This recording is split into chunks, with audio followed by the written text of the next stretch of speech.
कार्यक्रम के पुण्यार्जक हैं अरह सागर गुरु भक्त परिवार।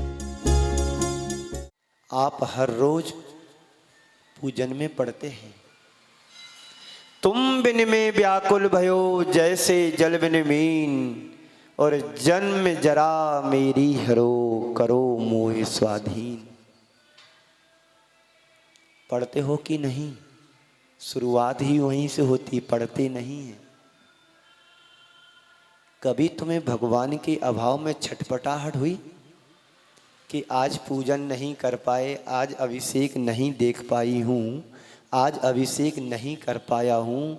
वैसी व्याकुलता तुम्हारे लिए हुई कि जिस दिन मैंने भगवान का अभिषेक पूजन पाठ नहीं किया, दर्शन नहीं किया, तो मुझे वो छटपटाहट हो रही हो? पूछो मन से। संस्कार कहाँ है अभिषेक और पूजन करने के? बोलो क्यों? आवाज आ रही मेरी? हमारे संस्कार कहाँ हैं जो हम भगवान की भक्ति से जुड़ सक रहे हों? पूजन में तो भगवान से झूठ बोलते हो पक्का, तुम बिन में व्याकुल भयो जैसे जल बिन बीन। झूठ नहीं तो क्या है सरासर। कभी तुम्हें तड़पण हुई जैसे परिवार से बिलकते हो, वियोग होता है। परिवार में कोई यदि बीमार हो जाए तो कितना दुख होता है परिवारजन के लिए। घर का बेटा बीमार हो जाए तो सब बंद हो जाता है, दुकान मकान सब, डॉक्टर के पास पूरा परिवार जुट जाता। और शरीर बीमार होता है तो अस्पताल में जाते हो, डॉक्टर के पास जाते हो, और आत्मा बीमार हो रही तो कहाँ जाते हो? तुम बिन में व्याकुल भयो जैसे जल बिन बीन। प्रभु मिलने के बाद तुम्हें लगता कैसा है? कभी यह फीलिंग हुई, अनुभव हुआ कि भगवान मिल रहे हैं तो कैसा जीवन हमारा धन्य हो रहा? गुरु मिल रहे हैं तो हमारा जीवन धन्य हो रहा है। बोलो होता है, सबको नहीं होता है, कुछ कुछ होता है, कुछ कुछ होता है, और कुछ कुछ व्यक्तियों को होता है, सबको नहीं होता है। जो हृदय से जुड़ता है उसके जीवन में व्याकुलता होती है कि अब गुरुदेव का समय आ रहा है जाने का। पेड़ पौधे रोते हैं, पौधों की पत्तियां रोती हैं, पशु पक्षी रोते हैं, एक एक कंकड़ रोता है कि प्रभु जा रहे हैं। आप लोग भजन बोलते हैं, उड़ चला रे पंछी हरी भरी डाल से, रोको न रोको कोई प्रभु को बिहार से। तो शिष्य को समझाती हो, गुरुदेव ने कहा कि जिस तरह की छटपटाहट तुझे डूबने पर हो रही है, काश तुम्हें जीवन में छटपटाहट हो जाए कि प्रभु क्या होते हैं, उस दिन तुम्हें साक्षात्कार प्रभु का हो सकता। सोचो, विचार करो, संसार में तुम्हें छटपटाहट किससे होती है? जो तुम्हारा नजदीक का होता है, जो तुम्हारा अपना होता है, वो तुम्हारे से वियोग होता है, छूटता है, दूर चला जाता है, तो तुम्हें तकलीफ होती है, दुख होता है कि मेरा अपना अपने से दूर हो रहा है।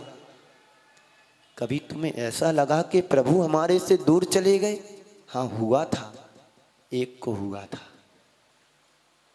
गौतम गढ़धर को हुआ था कि कल तक जो हमारी उंगली पकड़ कर के मुझे रास्ता दिखा रहे थे, उंगली पकड़ करके जो तुम मुझे मार्ग बतला रहे थे, वो आज हमारे बीच से चले गए, अब हमारे पास नहीं है, अब मुझे मार्ग कौन बताएगा? फूट फूट करके रोने लगे, आंसू की धार बह गई, इतनी धार बही कि उनके लिए वैराग्य हो गया। और वैराग्य तो पहले से था ही, लेकिन वैराग्य क्या, केवल ज्ञान में बदल गया उनका राग।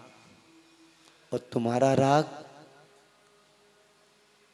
तुम्हारे बीच से कोई जाता है, तुम्हारा राग संसार को बढ़ा देता है। अब क्या करे, मेरे बीच से चला गया। गौतम गणधर का राग तो राग नहीं था, बीत रक्ता से सहित राग था, तो उनका रोना सार्थक हो गया। और तुम्हारा रोना क्या हो रहा है बताओ?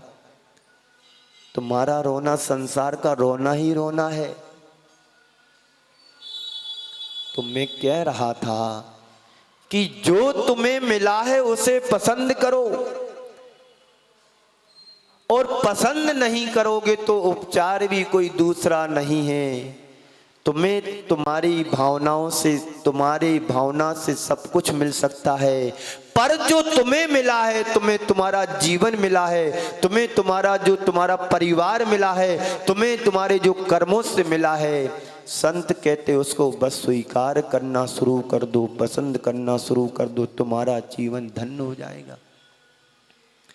तुम चाहे रखते हो, इच्छा रहते हो कि हमें ऐसा मिले वैसा मिले। चक्रवर्तियों की भी इच्छा पूरी नहीं हुई, चक्रवर्तियों की भी चाह पूरी नहीं हुई, वो चाह करके भी नहीं पा पाए। तो हमारी इच्छा, हमारी चाह पूरी कैसे होगी? पर जिस दिन तुम इच्छा शक्ति को जगा लोगे, विल पावर को जगा लोगे, तुम्हारी अंदर की शक्ति जागेगी, तुम जो नहीं चाहोगे उससे भी ज्यादा अच्छा तुम्हें मिल सकता है। तुम चाहते हो संसार की चीजें, संसार के साधन, पर संत कहते हैं तुम अपनी अंदर की इच्छा शक्ति जगा लोगे तो तुम आज भी परमार्थ बन सकते हो। है तुम्हारे अंदर की इच्छा कि मैं परमार्थ बनूं? परमार्थ बनना तो दूर, जब स्वार्थ से जुड़े हो तो परमार्थ कैसे बनोगे? तुम्हारा स्वार्थ साधनों तक रह गया है। तुम्हारा स्वार्थ जिन साधनों से हट करके परमार्थ से जुड़ जाएगा, तुम्हारा साधन साध्य बन जाएगा। हम साधन तो अपनाते हैं, साध्य कहां पा रहे हैं? मंदिर भी आना है तो गाड़ी से आते हैं, पैदल नहीं आ पा रहे हैं। तो साधन है, साध्य कैसे पाओगे? इन पैरों से चल करके तुम साधन से साध्य बना सकते हो। जीवन का ये मंत्र, जीवन का ये मंत्र है जो तुम्हें मिला है, उसे स्वीकार करो। सबसे पहले हमारे जीवन का मंत्र होना चाहिए, जो मुझे मिला है उसको मुझे स्वीकार करना है। कोई झंझट नहीं, कोई परेशानी नहीं।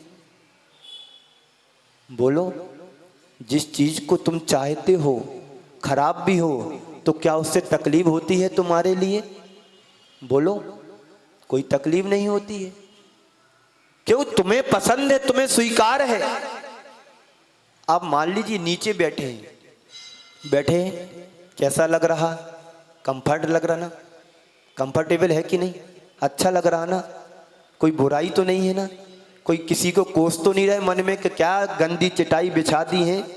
इतना नहीं कि चलो कालीन बिछा दें, अच्छी नई चादर बिछा दें, कम से कम इतने श्रावक आते हैं, धर्म ध्यान करते हैं, उपदेश सुनते हैं, कमेटी को इतना भी नहीं है, साफ सफाई अच्छी होना चाहिए। पर आपको स्वीकार किया है, कैसा लग रहा? अच्छा लग। क्यों? तुमने स्वीकार कर लिया है, तुमने पसंद कर लिया है। चटाई भी है, पुरानी भी है, गंदी भी है, पर मुझे बैठना यही है। तो कैसा लग रहा? अच्छा लग रहा। अब आप किसी के घर मेहमान हुए, प्रधान जी जाते ना किसी के घर, त्योहार पर जाते हैं, उठावनी में जाते हैं, तेरहवीं में जाते हैं, फलदान में जाते हैं, बारात में जाते हैं। आप किसी के घर पहुंचे, बहुत अच्छा दीवान लगा हुआ है, 8-9 इंची गद्दा अच्छा डल्लब का बिछा हुआ है, और नीचे आपको चटाई पर बैठने के लिए कहा जाए, आपको कैसा लगेगा? मन में क्या प्रतिक्रिया तुम्हारे अंदर घटित होगी? कैसा आदमी है, इतनी दूर से बुलाया है, बरसों बाद मिल रहा हूं, और सोफा भी सामने, दीवान भी बिछा हुआ है, गद्दा भी लगा हुआ, और बैठने के लिए नीचे कह रहा है। जब तक तुम वहां से निकलोगे नहीं तब तक उसको तुम गालियां मन में देते रहोगे। बोलो, ऐसा होता कि नहीं होता? बोलो प्रधान जी, आप नहीं करते ऐसा। एक आपको अंदर की मानसिकता बतला रहा हूं कि व्यक्ति के अंदर ऐसा होता है, फीलिंग होती है। और कुछ ना हो, परिस्थिति वैसी ना हो, और फटी पुरानी दरी पर भी बैठा दे तो आप बैठ जाते हो कि नहीं बैठते? बोलो क्यों? मैंने स्वीकार कर लिया है। अभी हमारे कंसेप्ट में वो चीज डली है कि मुझे दीवान दिख रहा है, पलंग दिख रहा है, तो जो मिला है, जैसा मिला है, जितना मिला है, उतना मुझे पसंद करना है। जीवन का ये मंत्र है, जो मिला उसे स्वीकार करो और जीवन को आगे बढ़ाओ। संसार में रहना है तो क्या करना होगा? स्वीकार करना होगा। अब आपने सोचा था कि पत्नी अच्छी स्वभावशील होगी, लेकिन निकली विपरीत, तो क्या करो? बदल लो क्या? अलग कर दो क्या? ऐसा तो होता नहीं है। तो जो जैसा मिला है उसे वैसा स्वीकार करो। अगला सूत्र है, विधि के विधान पर विश्वास करो। विधि के विधान पर विश्वास करो, कर्म के सिद्धांत पर विश्वास करो। कर्म पर वसई शांतई दुखई रंत ऋतुदये, पाप बीजे सुखे नास्ता श्रद्धा ना कांक्षा स्मृता। संसार का ऐसा कोई भी व्यक्ति नहीं है जो कर्म के वशीभूत होकर के नहीं जी रहा हो। तुम्हें जो जीवन मिला है वो कर्म के आधार पर मिला है। तुम्हें जो श्वासें मिल रही हैं वो कर्म के आधार पर मिल रही हैं। तुम्हें जो जीवन, तुमने जो सुख दुख पाया है, कर्म सिद्धांत के आधार पर पाया है। तुमने अनुकूल और प्रतिकूलताओं को पाया, लाभ और हानि को पाया है। ये सब कर्म के आधार पर आधारित तुम्हें मिला है तुम्हारा कर्म पर विश्वास? कितना विश्वास है तुम्हारा कर्म के ऊपर? बोलो, सुन रहे हो ना? नहीं, हमारा बहुत कम लोगों का बहुत कम कर्म सिद्धांत पर विश्वास होता है। जो ज्ञानी होते हैं, जो सिद्धांत के वेत्ता होते हैं, वही कर्म सिद्धांत पर विश्वास करता है। बहुतेरे लोग संसार के तो निमित्त पर विश्वास करते हैं कि सामने वाले ने हमारी दुकान को बंधवा दी इसलिए दुकान नहीं चल रही है, सामने वाले ने मुझे ऐसा करवा दिया इसलिए हमारे बेटे की शादी नहीं हो रही है, सामने वाले ईर्ष्या करते इसलिए मेरे बेटा पढ़ नहीं पा रहा है। होता ना ऐसा? सबसे ज्यादा तो यही होता है। बाद में सुनते हैं गुरु मुख से कर्म सिद्धांत क्या है, तो थोड़ी बात सुनकर के विश्वास कर लेते कि ऐसा भी होता है, पर होता तो यही है जो हो रहा है। सुख दुख संयोग वियोग लाभ पराजय ये सब कर्म सिद्धांत पर है। तुम्हारे जीवन में सुख आया है तो कर्म तुम्हारा साता वेदनी का उदय चल रहा है। तुम्हारा क्षयोपम अच्छा है, ज्ञानावर्णी कर्म का उदय सही नहीं चल रहा है, यानी क्षयोपम सही है तो इसलिए हमारा ज्ञान सही है। भगवान के दर्शन कर पा रहे हैं, ये हमारा पुण्य का उदय है। स्वस्थ शरीर मिल रहा है, हमारा पुण्य का उदय है। थोड़ी देर बाद यदि तुम्हें बुखार आ जाए, पाप कर्म का उदय आया, असाता वेदनी का उदय आया है ना। कर्म पर विश्वास।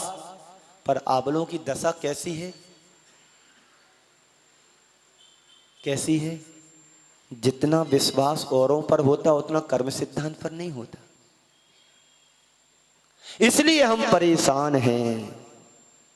जिस दिन कर्म सिद्धांत पर विश्वास कर लेना, उस दिन तुम्हें संसार की चीजों पर विश्वास नहीं रहेगा। क्यों? जो कुछ हो रहा है कर्माशील है, कर्माधारित है, कर्म के द्वारा हो रहा है। सुख मिला है तो कर्म के द्वारा मिला है, दुख मिला है तो कर्मों के वशीभूत होकर के मिला है। अनुकूलताएं हमारे जीवन में आई हैं तो कुछ पुण्य का उदय होगा तो अनुकूल बना है, कुछ पाप कर्म का उदय आया तो अनुकूल बनते बनते फिसल जाते हैं। इंटरव्यू तक बेटा पहुंच जाता है और वापस आ जाता है, फिर ABCD शुरू करता है, फिर परीक्षा देता है, फिर ऐसा होता है, फिर वहां तक पहुंचता है पर सफलता नहीं मिली। ये क्या है? ये क्या है बाबूजी? कर्म है। पर मानते कितना है हम कर्म है? हम तो ये सोचते हैं कि हमारा तो ये सामने वाला है, हमारा तो काम ही नहीं होने दे रहा है, कुछ रिश्वत देना पड़ेगी। ध्यान रखना, यहां रिश्वत दे सकते हो पर परमार्थ के क्षेत्र में कोई रिश्वत नहीं दे सकते हैं। वहां तो तुमने जो लेखा जोखा लिखा है वही कर्म भोगने में आएगा। एक राजा था, राजा का एक मंत्री था गुलाम। राजा ने कहा, खीरा समझते ना, खीरा, ककड़ी बोलते, खीरा बोलते, क्या बोलते आप लोग? दोनों बोलते हैं, जिसको जो समझना समझ लेना, राजा की बात है। एक दिन राजा ने अपने गुलाम से कहा कि देख, एक खीरा है, ककड़ी है, इसको तू खा के देख जरा, कड़वी तो नहीं है।